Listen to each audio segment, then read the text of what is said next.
Գնեք Սանկերամիկա կամ Լոգասենյակի կահույք եւ ստացեք նույն գումարի չափով ծորակն ընդամենը 1 դրամով։ Մանրամասները idealsystem.am։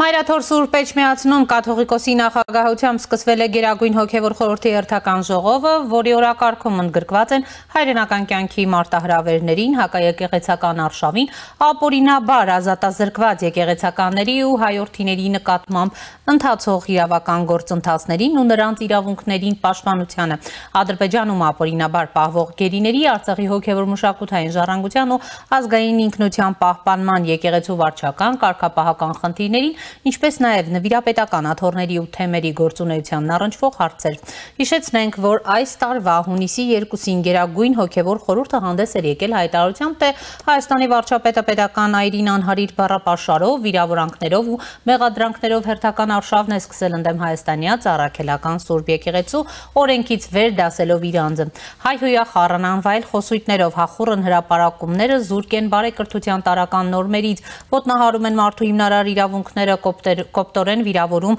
հավատացյալների կրոնական զգացմունքներն ու սքողվում կեղծ սրտացավության հիմնավորումներով։ Եկեղեցամարտ այս կեցվածքը ակնհայտորեն թելադրված է քաղաքական նպատակներով եւ փորձ է նսեմացնելու ազգային կյանքում ու միջազգային շրջանակներում հարգանք վայելող հայոց եկեղեցու եկեղեցականաց հեղինակությունը, լռեցնելու եկեղեցու ձայնը, նվազեցնելու նրա հանրային ազդեցությունը, կառավարության ղեկավարի հակաեկեղեցական պահվածքը, ազգային արժեքների ու եկեղեցու դեմ նախաձեռնված գործընթացները հղի են կործանարար հետևանքներով ու սպառնալիք հայոց պետականությանը, մեր ժողովրդի միաբանությանը, թե հայրենիքում, թե Սփյուռքում։ Նրանք կոչ էին ուղղում իրավասու պետական մարմիններին կասեցնել վարչապետի այս անօրինական ու անհեռատես քաղաքականությունը, հարկ չկա եկեղեցին ներքաշելու արհեստական օրակարգերի մեջ եւ մղելու հակադարձման գործողությունների։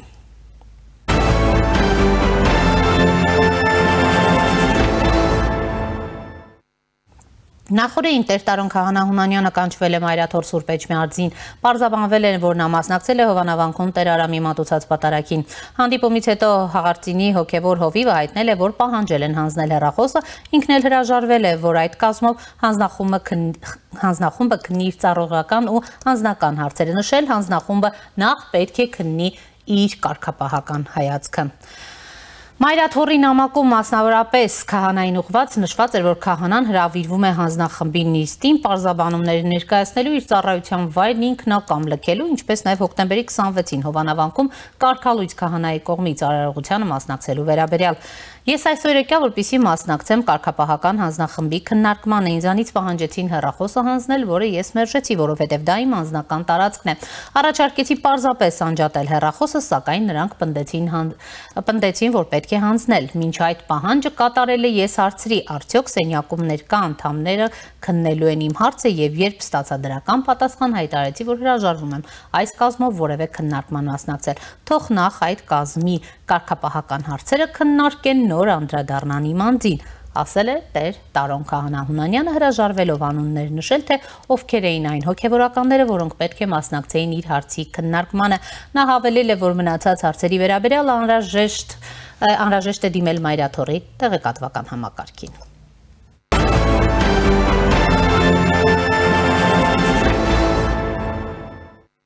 Ռուսաստանի նախագահ Վլադիմիր Պուտինը ազգային միասնության օրվա առիթով Կրեմլում պետական պարգևներ է հանձնել։ Պարգևատրվածների թվում են պատրիարք Կիրիլը, նախագահի հատուկ դեսպանորդ Միխայիլ Շվիդկոյը եւ Ալեքսանդր Սոլժենիցինի այրին Նատալյան եւ այլ պարգևատրվածների թվում է նաեւ հայ առաքելական եկեղեցու Ռուսաստանի եւ Նոր Նախիջևանի թեմի առաջնորդ Եպիսկոպոս Եզրասը, Մկրտիչ Ներսիսյանը եւ Ռուսաստանի Դաշնության մուսուլմանների հոգեվոր վարչության ղեկավար Մուֆթի Ռավիլ Գայունոդինը։ Ազգային ժողովի քաղաքացիական պայմանագիր խմբակցության падգամավոր Արուսյակ Ջուլհակյանը անդրադարձել է թեմային, նշելով, իսկ ինչ պարգև է սա Ալեքսանդր Նևսկու շքանշանը Ռուսաստանի Դաշնությունում պետական բարձրագույն պարգևներից մեկն է, այն շնորհվում է հայրենիքին մատուցած հատուկ ծառայությունների, բազմամյա բարեխիղճ ծառայության, Ռուսաստանի Դաշնության միջազգային Բաղդասարյանի հեղինակության, ամրապնդման, երկրի պետական շահերի պաշտպանության, պետության հզորացման, անվտանգության, տնտեսական ու մշակութային զարգացման ոլորտներում նշանակալի հաջողություններ ունենալու համար եւ ուրեմն ինչ հատուկ ծառայություններ է մատուցել Եզրասը Ռուսաստանի Դաշնությանը, ինչպես է պաշտպանել Ռուսաստանի Դաշնության պետական շահերը, նպաստել Ռուսաստանի Դաշնության հզորացմանն ու անվտանգությանը, որ երկրին է ծառայում նա եւ որն է վերջապես Եզրասի հայրենիքը։ Հարցը բնականաբար ռետորական է, գրել է падգամավորը։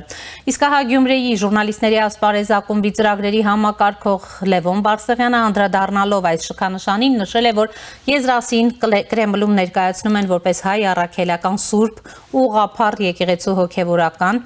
այնինչ այդ կրոնական կազմակերպության անվանման մեջ ուղղափառ բառը չկա, Եզրաս Ներսիսյանը չի հակաճառում, չի ճշտում, նման պարգևատրումներից առաջ նախ ճշտում են, դեմ չէ պարգևատրվել, որպեսզի հանկարծ չգա մարդն ու ասի ես Հայաստանին դավաճանած պետության ղեկավարի ձեռքից մեդալ չեմ վերցնում, այսինքն ստացել են Եզրասի համաձայնությունը։ Հաջորդը Եզրասը չէր կարող չիմանալ, որ Կրեմլը մի քանի անգամ դավաճանել է Հայաստանի Հանրապետությանը իր ռազմավարական դաշնակցին ու դրժել է իր իսկ պարտավորությունը։ Դրանից հետո Եզրասը նորմալ է համարել նման մարդու ձեռքից պարգև ստանալը, կարող էր առաջարկել քաղաքավարությունից, ասել չէ, մենք հոգևորական ենք, մեր եկեղեցու սպասավորներին վայել չէ պարգևատրվել պետությունից, դրա փոխարեն ասել այսքան հայ երեխաներ, այսինչ լավությունն է կարել, տեր Եզրասը Պուտինի գործընկերն է, Պուտինի գործընկերը Հայաստանի գործընկերը չէ, թե քանի հոգի է իր ձեռը ամփոփվել եւ ուղարկվել Ուկրաինայի դեմ որպես մսաղաց տեղյակ չեմ, գրել է Բարսեղյանը։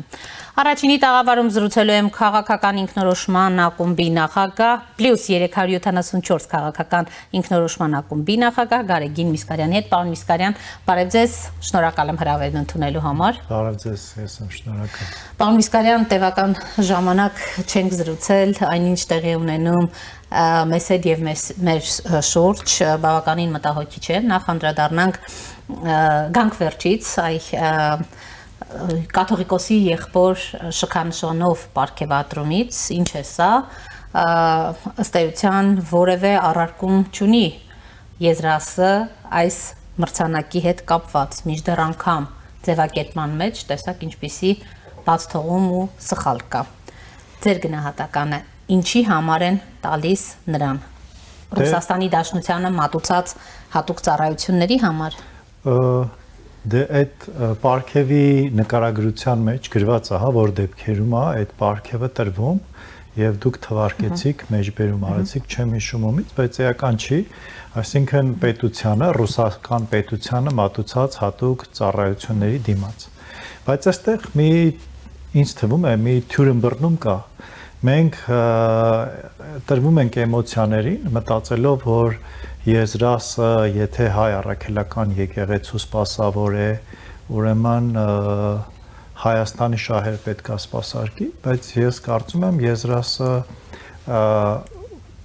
գրեթե վստահ եմ, որ ունի Ռուսաստանի Դաշնության քաղաքացիություն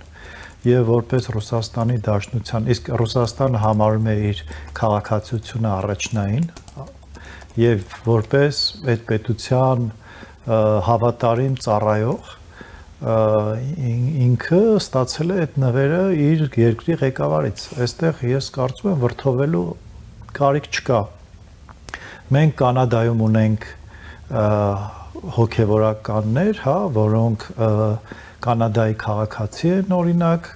եւ նրանք էլ այնտեղ կարող են ստանալ ինչ-որ պարգևներ որպես Կանադայի քաղաքացի։ Այն որ նրանք Ռուսաստանում բնակվող ազգությամբ ծագումով հայերի հոգևոր առաջնորդն են հռչակել իրենց եւ դա մի բան է, բայց այն որ այդ մարդիկ պարտավոր են ըստ իրենց երկրի սահմանադրության պաշտպանել իրենց երկրի շահերը եւ առաջ տանել, դա այլ հարց է։ Եվ այստեղ մի շատ կարևոր առանցքային բան կա, հայ առաքելական եկեղեցու տեղը եւ դերը Հայաստանի Հանրապետության իմաստավորման մեջ, հա, գոյության եւ իմաստավորման մեջ։ Այդ խնդիրը շատ հատկապես վերջին շրջանում շատ այսպես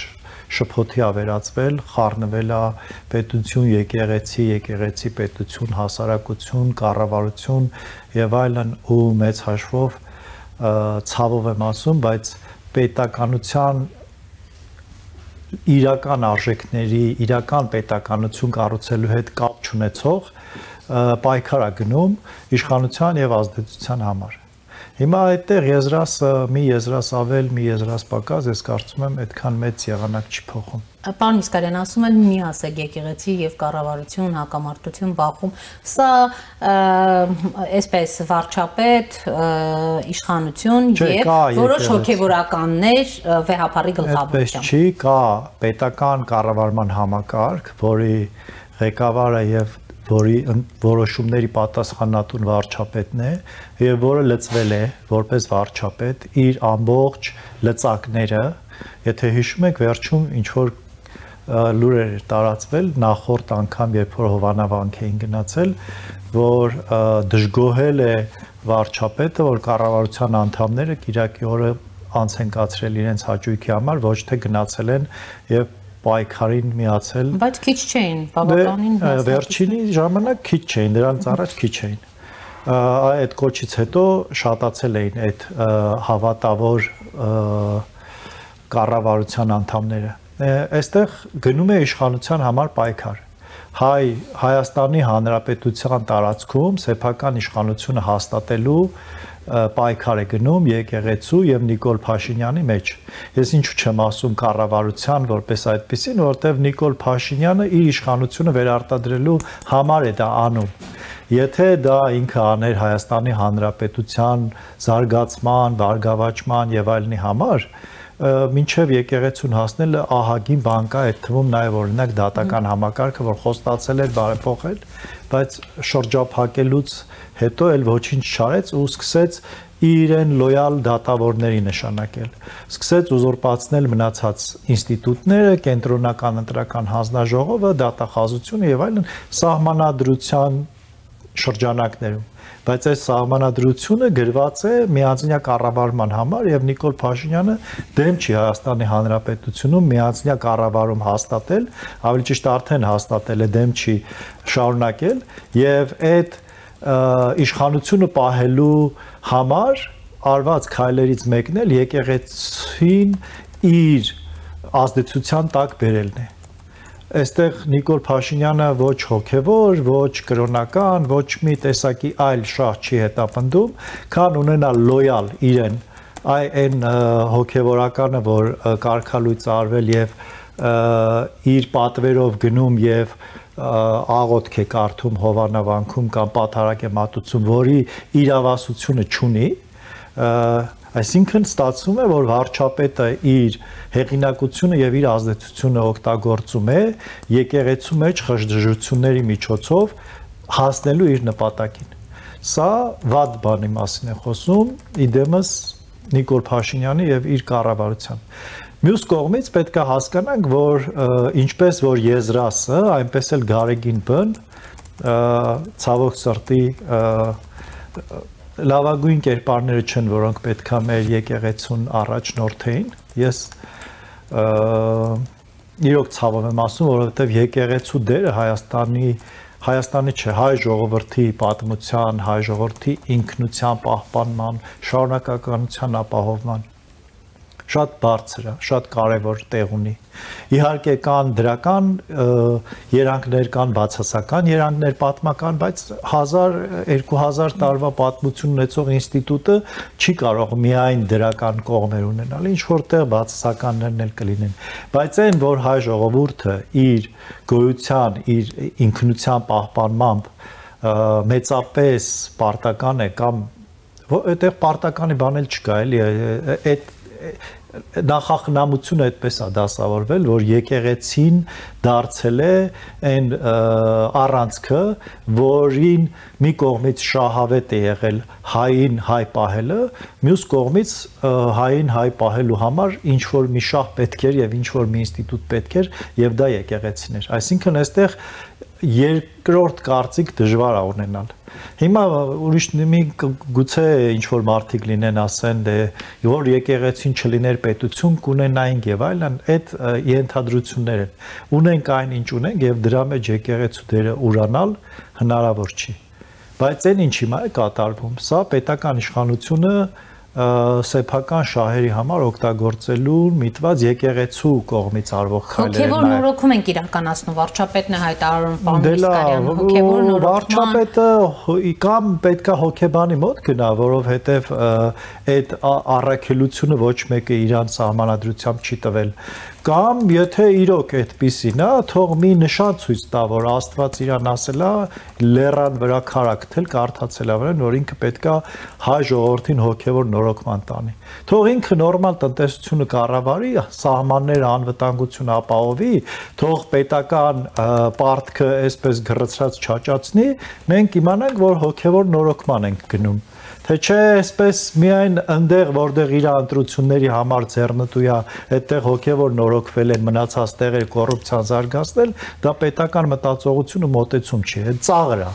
Ինքը ուղղակի ձեռ առնում է ժողովրդին իր քայլերով։ Պարոն Միսկարյան, դուք նշեցիք ոլորտներ, եթե ուզում են իսկապես նորոգել, բարենորոգել եւ այլն, օրինակ կարող են զորօրինակ դատական համակարգը նշեցիք, որտեղ հիմա ազդեցություն ունի վարչապետը, լոյալ դատավորներ են եւ այլն։ Օրերս մեր հյուրը պետաիրավական հարցերի մշտական հանձնաժողովի նախագահ Վլադիմիր Վարդանյանն էր, որի հետ արդիթ ունեցանք խոսելու այս չստացված բարեփոխումներից, հանրային դժգոհությունից, նա ասում էր միշտ հասարակությունը դժգոհ է լինելու այս դատաիրավական, այո, բարեփոխումներից, երբեք որևէ երկրում այնպես չի լինելու, որ դուք շատ գոհ մնաք, այնպես որ այն ինչ տեղի ունենում Կներեք, այդ ձևով կարելի ամեն ինչ արդարացնել, էլի, ասենք կոռուպցիան ասել, դե միշտ կոռուպցիան կա ոչ մի անգամ, որևէ երկրում մինչև վերջ չի լինում, դե սպանությունները կան, վթարներից մահերը կան, մինչև էդ էլի, սահմանին մարդիկ էին մահանում, ամեն ինչ կարելի է նորմալ ասել, դա նորմա է։ Իրենց չարածները արդարացնելու համար ուրիշ ինչ պետք է ասեն, բայց դա առնվազն անբարոյականություն է, որովհետև կարելի ախտա նիշները ցույց տալ, հա, այսինքն դիագնոզ տալ, այսպես ասած, հայերեն մոռացա այդ բառը, եւ փորձել լուծել խնդիրները։ Իրենք դա թողել են, ընկել են շաբաթ-կիրակի պատարակ են մատուցում։ Որի ինչ ընկեր։ Այսինքն այս երկրում էլ ուրիշ բան չկար անելու, պետքա ընկնենք այդ ժամանակն ու ռեսուրսը ծախսենք պատարակների վրա։ Վարչապետ դե այստեղ խնդիրը համակարգի մեջ է։ Այս համակարգը, որը մենք ժառանգել ենք սովետական միությունից եւ շարունակում ենք այսպես սուրբ հարած պահել, ինքը ի վիճակի չի 21-րդ դարի մրցունակ պետություն միջավայր ձևավորելու։ Ախտորոշումը պետք է տրվեր։ Դե ախտորոշումը այդ է։ Այսինքն մեզ պետքա մրցունակ համակարգ, հորիզոնական կառավարում, ինչպես է հնարավոր մրցունակ համակարգ, երբ որ դու այդ ուղղաձիգ կենտրոնական բյուրոկրատական ապարատը իր լիազորություններով փռում ես տեղում, օրինակ մարզային մակարդակներում մարդիկ սկսում են իրենց կյանքի վերաբերյալ որոշումներ կայացնել։ Վարչապետը 18 թվականին ասում էր ուղիղ ժողովրդավարության էլեմենտներ ենք դնելու։ 3 միլիոն վարչապետ, թե այդ պոպուլիզմի գագաթնակետներ, դա չի հարցը, բայց ասում էր ինստիտուցիոնալ մակարդակում մարզերում չէ, ասում էր մարդկանց ուղիղ ժողովրդավարության էլեմենտներ ենք դնելու, այսինքն տեղում որոշումներ կայացնելու հնարավորություններ են ունենալու։ Այսօր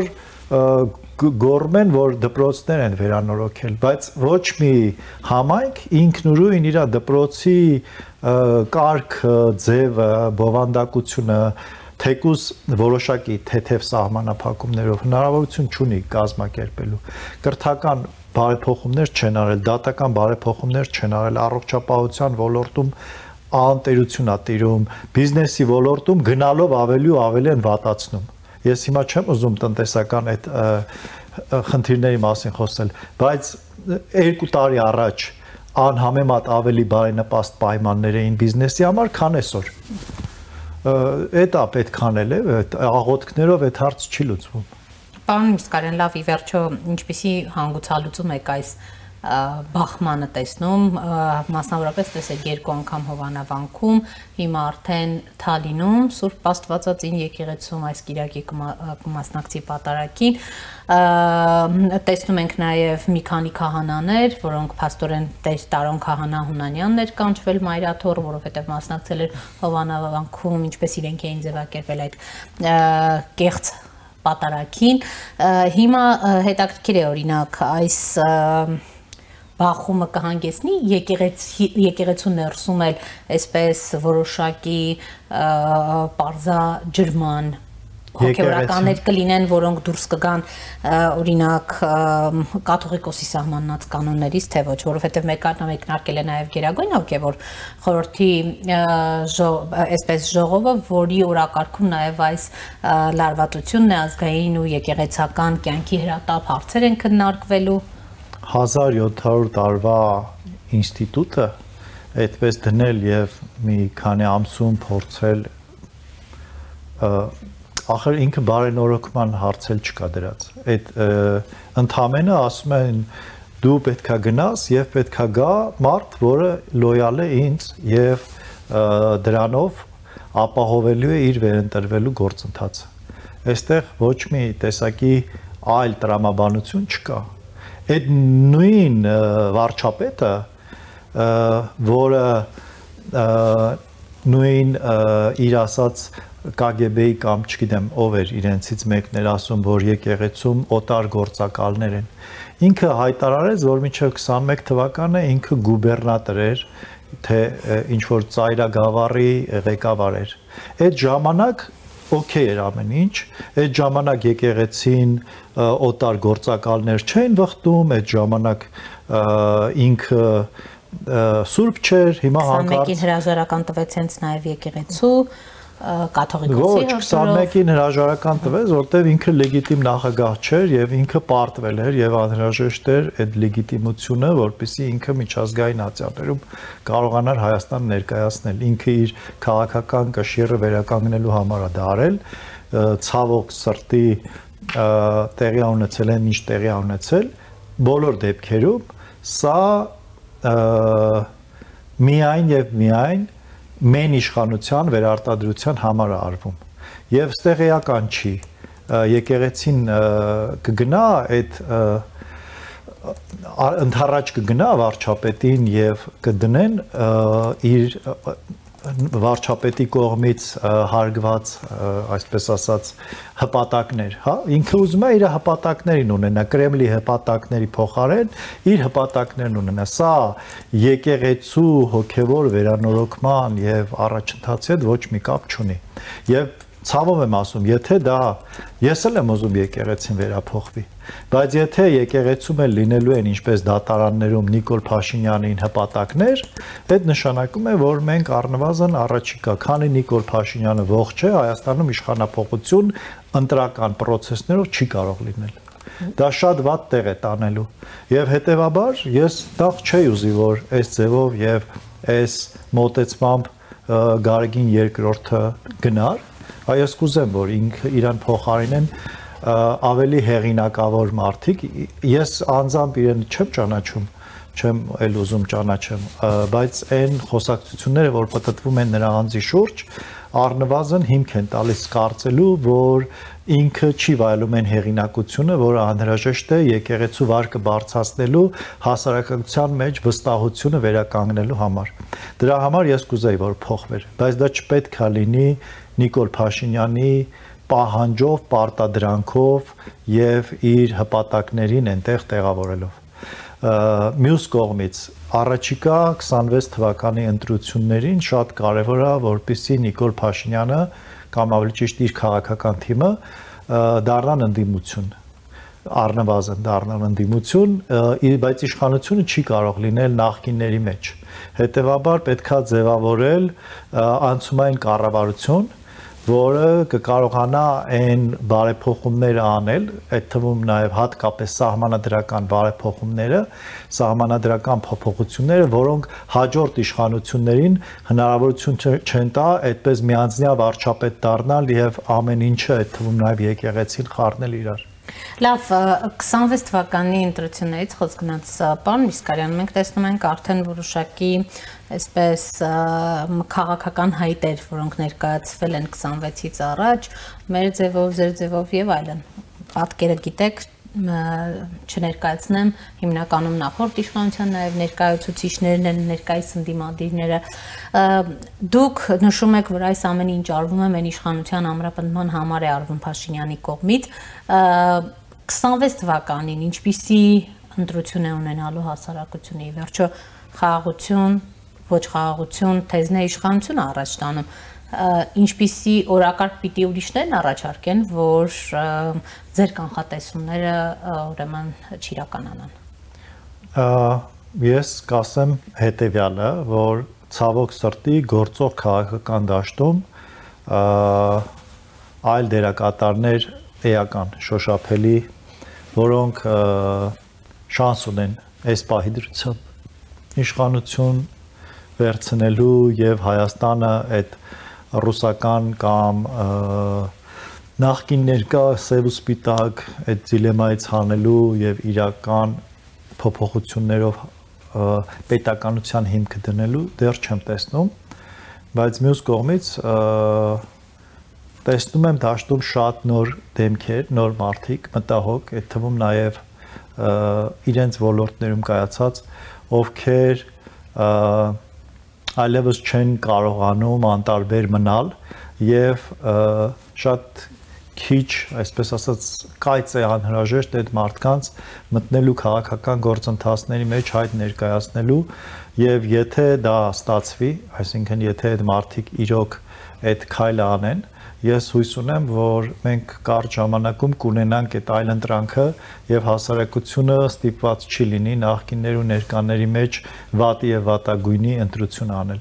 Ինչ վերաբերում է ձեր թվարկած շարժումներին, հայտարարություններին, ես այդ մարդկանց ոչ մի կերպ չեմ դասում նոր քաղաքական միտք, նոր գաղափարներ, պետականության նոր մոտեցում եւ ոչ մի նոր բան չկա, իրենք մի օլիգարխիան որը հիմա ձևավորում է Նիկոլ Փաշինյանը, ուզում են վերադարձնել իրենց հին օլիգարխիան, այսինքն այլ բան, քան օլիգարխիկ համակարգը իրենք առաջարկելու չունեն։ Եվ եթե դուք լսեք իրենց ծրագրերը, այնտեղ ոչ մի այլ բան, քան օլիգարխիկ կայացած համակարգ, կայուն օլիգարխիկ համակարգ չկա, բայց պետք է հասկանալ, որ դա գուցե թվա թե կարճաժամկետում այսպես գործարաններ սարքենք եւ ամեն ինչ լավ կլինի, ինչ որ մի փուլում կարող է ինչ որ մի քիչ լավ լինի ներդրումներ եւ այլն, բայց երկարաժամկետում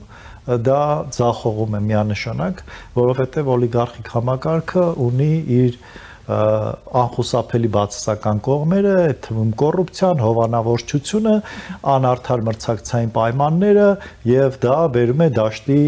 անապատացման, հա, ինչպեսին եղել էր Սերժ Սարգսյանի օրոք տնտեսական, այսինքն այլ կերպ քան այդ ձևով օլիգարխիկ համակարգ չի կարող կայանալ եւ դա ոչ մրցունակ պետություն է ստեղծում, որը ընկնում է ուղիղ կախման մեջ գերտերություններից ու չի կարողանում իր շահերը սպասարկել։ Հետևաբար ակնկալել, որ գործող իշխանության կամ նախկին կամ նորացված դեմքերով նախկինների առաջարկած լուծումները ինչ որ վեհ գաղափարներ են եւ փոփոխություններ են բերելու, այդպիսի հույսեր խորհուրդ եմ տալիս բոլորիս չունենալ, պետք է նոր ուժերի, նոր մարդկանց, նոր անհատների, նոր դեմքերի համախմբում։ Շնորհակալ եմ, պարոն Միսկարյան։ Ես եմ շնորհակալ։ Առաջինի տաղավարում զրուցում է +374 քաղաքական ինքնորոշման ակումբի նախագահ Գարեգին Միսկարյանի հետ։